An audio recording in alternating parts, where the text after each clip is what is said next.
Have you ever stopped to wonder how much we accumulate over a lifetime, and how silently that weight begins to drain our peace, our health, and the precious years we still have ahead? It's not just the crowded closets or the overflowing drawers. There's a heavier burden hidden in plain sight. It lingers in the relationships that no longer serve us, in the objects that hold memories we'd rather forget, and in the habits we repeat without question, unaware that they're slowly stealing our joy. The truth is, those who live the longest and the happiest share something in common. At some point, they've learned the powerful art of letting go. They've understood that after 65, life itself invites us into a deep process of decluttering, not just of our homes, but of our hearts and minds. But those who ignore this call often find themselves trapped in sadness, in loneliness, in declining health, carrying burdens that were never meant to be carried this far. That's why, in today's video, I'm going to reveal 7 things you must declutter after 65 if you truly want to live longer, healthier, and happier. And I'm not just talking about physical belongings, but about emotional weight, mental clutter, and social ties that might be holding you back without you even noticing. You'll see how the smallest accumulations, the ones we dismiss as harmless, can slowly become invisible walls around us. You'll understand the real impact these things have on your mind, your body, and your heart. And more importantly, you'll discover exactly what to do to free yourself and step into the lighter, freer years you deserve. So, if you're here now, I invite you to stay until the very end of this video, because what I'm about to share might just be the turning point you didn't know you needed. And before we begin this journey together, tell me in the comments, comment number 1, if you're ready to create a lighter, happier life from this moment on. One of the greatest illusions we carry through life is believing that the things we own are just that. Things. Harmless, silent, and static. But the truth is, everything around us holds a weight, a memory, a story, and if we're not careful, these objects can begin to own us far more than we own them. For Robert, his home became a museum of the past. Every corner filled with trophies from a career that ended decades ago. Shelves crowded with gifts from people who no longer call. Closets stuffed with clothes that haven't fit in years but carry whispers of who he used to be. Robert tells himself these things are part of his story. Proof that he lived, that he mattered. But what he doesn't see is how each item traps him further in a life that no longer exists. Every morning, Robert walks through those rooms, and without realizing it, his heart sinks. There's no space for light, for air, for something new. It's as if time stopped, and he's stuck replaying the same chapter over and over. Studies show that physical clutter is deeply tied to mental clutter.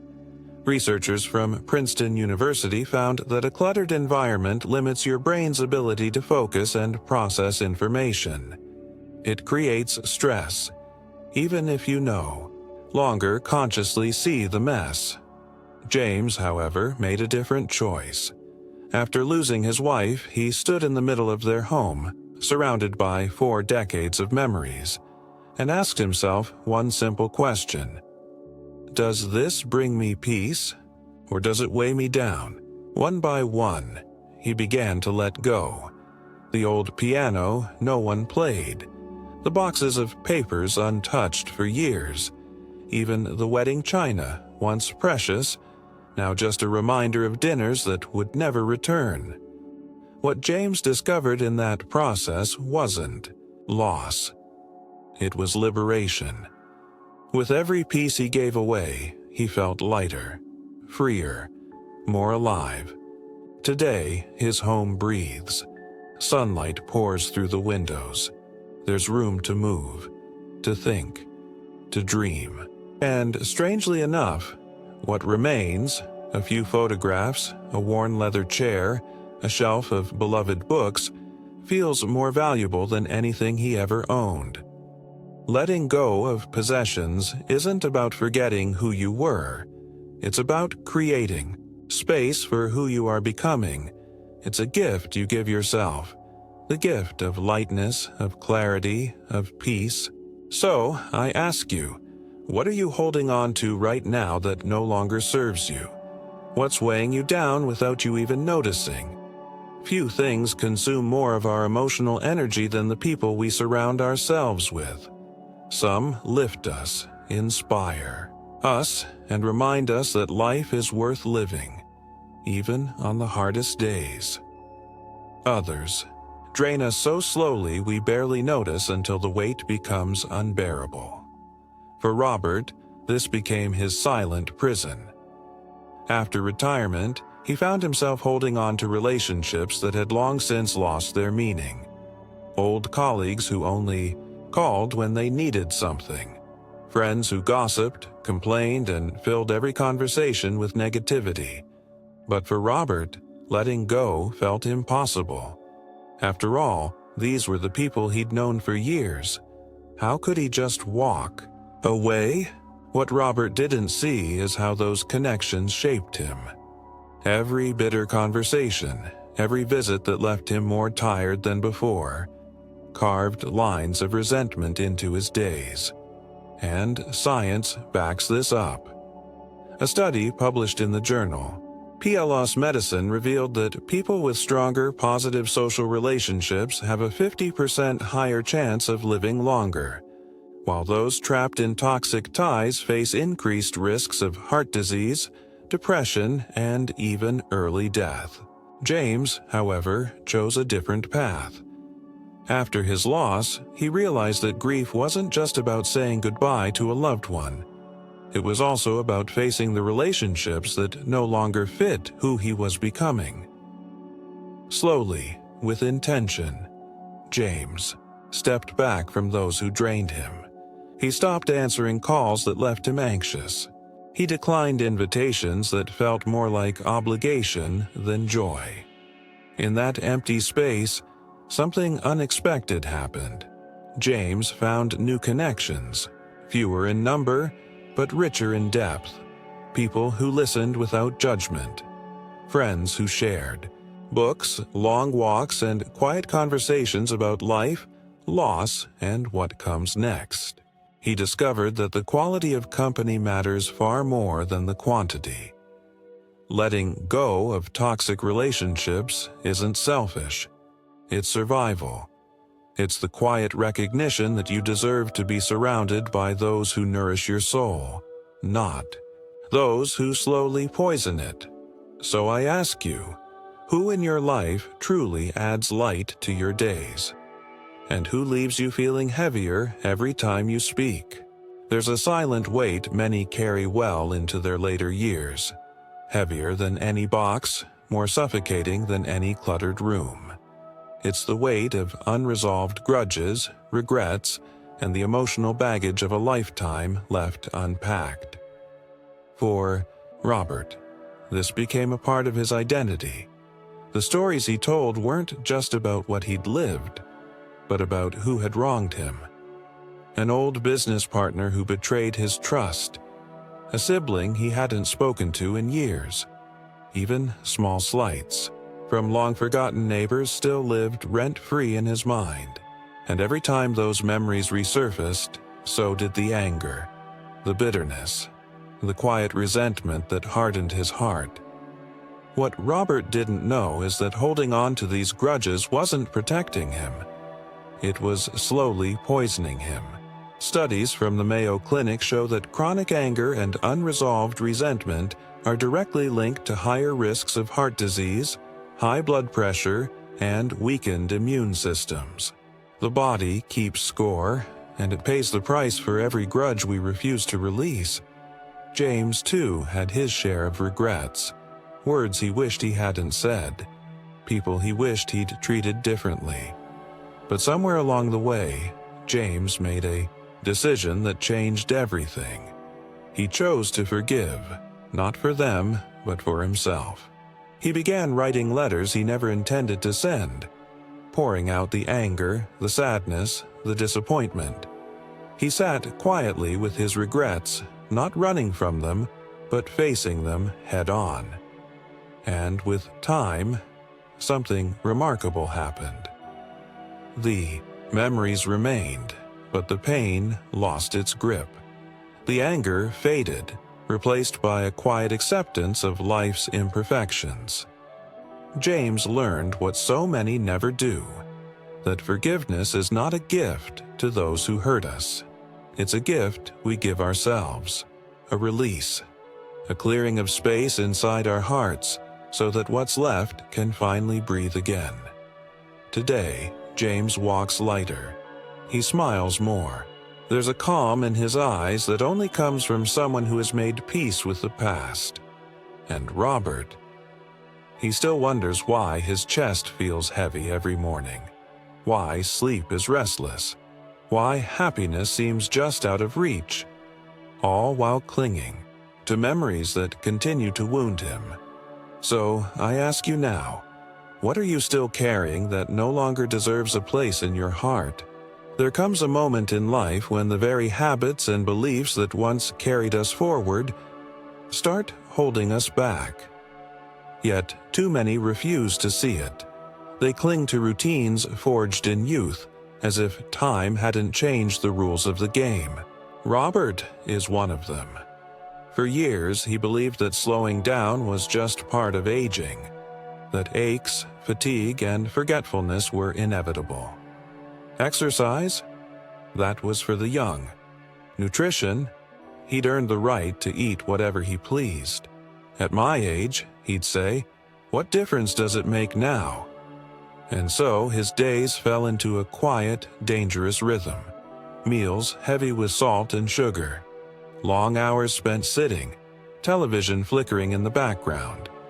Doctor's appointments, increasing, but change never coming. What Robert didn't know, or perhaps refused to believe, is that this resignation was costing him years of life, and far more than that. It was costing him the joy of truly living. James, too, grew up in a time when health was rarely discussed. But when his wife passed, after a long battle with heart disease, something shifted. He saw, with painful clarity, where habits lead us, and he realized, if he didn't change, he'd follow the same path. So James did what few at his age dared to do. He started over. He sought out new knowledge. He listened to his doctor, read studies, even joined a small walking group in his neighborhood. Little by little, he swapped processed foods for fresh ones. He stretched in the mornings. He moved his body, not with the strength of youth, but with the wisdom of someone who finally understood that health is not a luxury. It is survival. Science proves it. Research published in the British Journal of Sports Medicine shows that people over 65 who engage in regular moderate exercise reduce their risk of death from all causes by 28%. It's not about adding years, it's about adding life to those years. Today, James feels the difference. His steps are lighter, his mind sharper. He wakes up with a sense of purpose, not just to pass another day, but to live it fully. Meanwhile, Robert grows quieter. More visits to the doctor, more pills, more days staring out the window, wondering when the good years slipped away. The harsh truth is this: refusing to change our health habits is not harmless. It is a slow surrender. So, I ask you now, what outdated belief about your health are you still holding on to? And what would change if you finally let it go? There's a kind of clutter we rarely see, but it may be the most dangerous of all. It doesn't fill rooms or closets. It fills our minds. Constant noise, endless headlines, opinions shouted from every screen. And slowly, without realizing it, it robs us of peace. For Robert, this became his daily routine. Morning coffee brewed. Alongside the morning news, stories of violence, disasters, and politics screaming from the television. Then came the smartphone, a new addiction. Scrolling through social media, reading arguments between strangers, consuming articles he'd forget minutes later. But what stayed was the feeling, the tension, the quiet anxiety that grew heavier with every headline. By evening, Robert couldn't explain why his chest felt tight, why sleep became restless, why everything felt just a little heavier, a little darker. What he didn't see, what most don't, is that the brain isn't built to process this constant flood. A study published in the Journal of Behavioral Addictions found that excessive exposure to negative news and social media increases stress levels, disrupts sleep, and even accelerates cognitive decline in older adults. James, however, made a deliberate choice. After his wife passed, he felt the pull of those screens, the empty hours filled with noise, but something inside him resisted. He realized that just as clutter in his home weighed him down, this constant stream of information cluttered his mind. So, James turned off the television. He limited his time online. He chose carefully what voices he allowed into his days. Instead of news, he read books that fed his mind. Instead of social media, he called a friend or walked in the park. And slowly, he felt the difference, like a fog lifting. His thoughts became clearer. Sleep returned. Even his conversations changed. Deeper, more present, unclouded by the latest outrage or fear. There's a simple truth most forget. What we feed our minds shapes who we become. Noise creates confusion. Stillness creates clarity. And after 65, clarity is priceless. So, I ask you now, what are you consuming daily that fills your mind but starves your soul? There's a kind of clutter that doesn't pile up on the floor but quietly stacks itself in drawers, folders, and bank statements, unseen but deeply felt. Financial clutter. And for many, especially after retirement, it becomes one of the heaviest burdens to carry. Robert never saw it coming.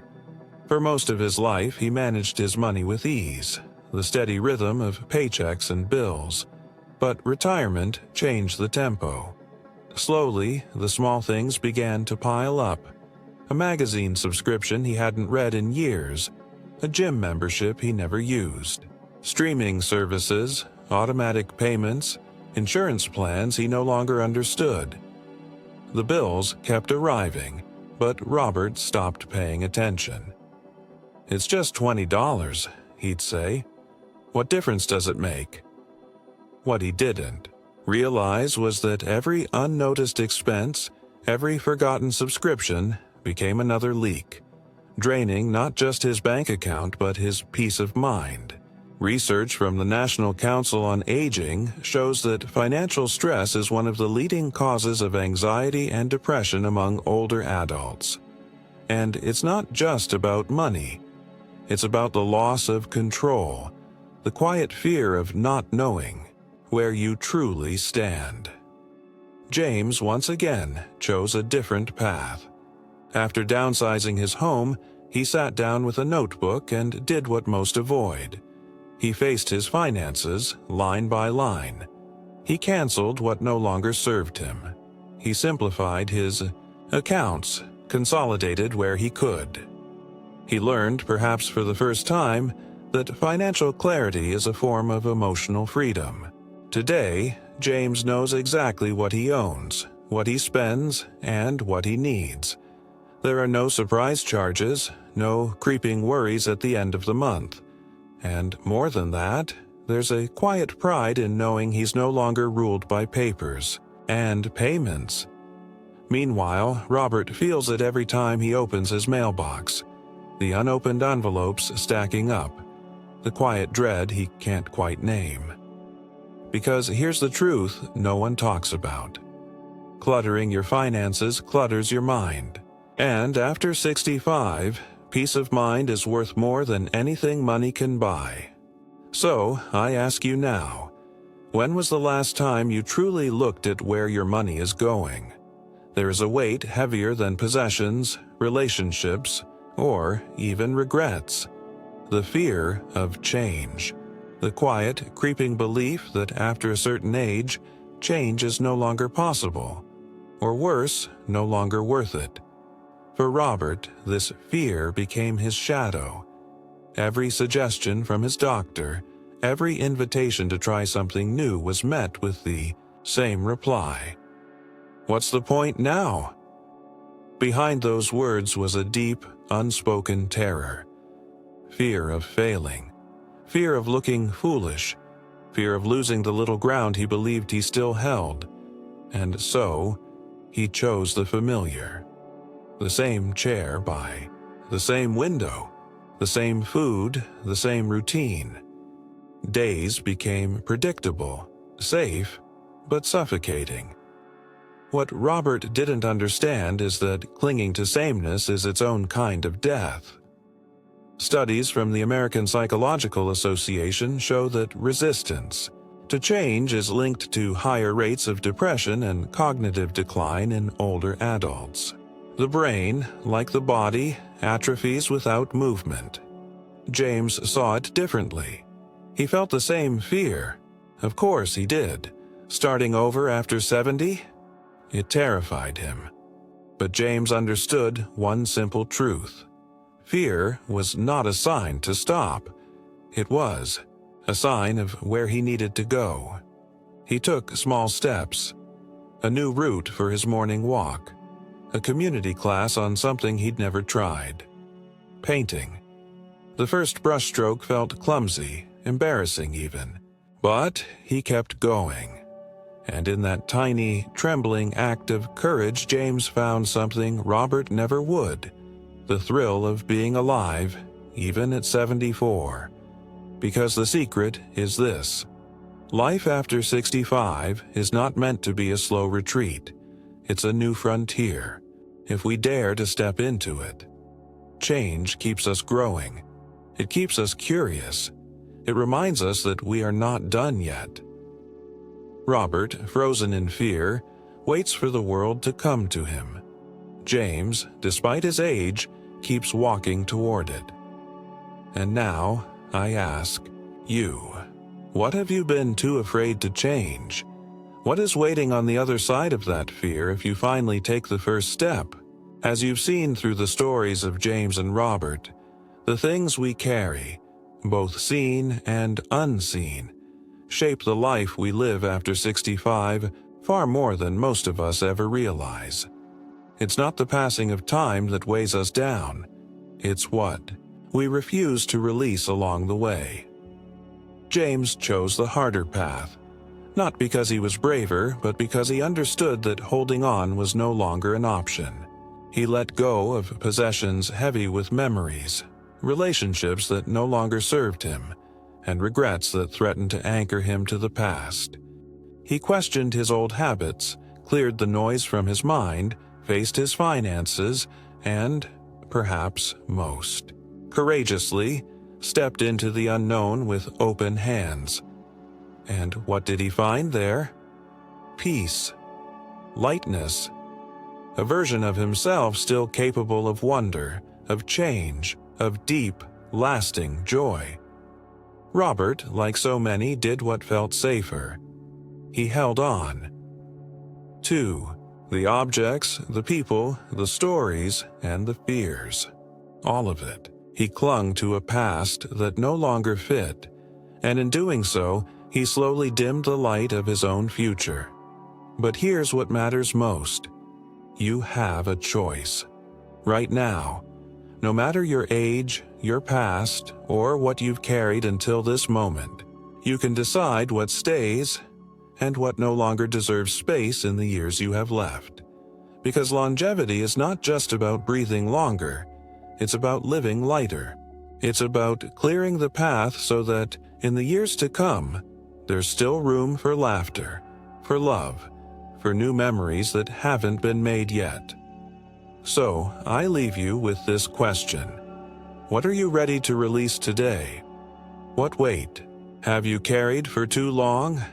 Because the moment you choose to let go, you make space for everything that truly matters to finally arrive. And if this journey spoke to you, if it stirred something deep inside, I invite you now. Leave a comment below, like this video, subscribe to the channel, and turn on the notification bell. Because this is just the beginning, and there's so much more we can explore together on this path to a longer, lighter, and happier life. Your next chapter is waiting. You just have to be willing to clear the way.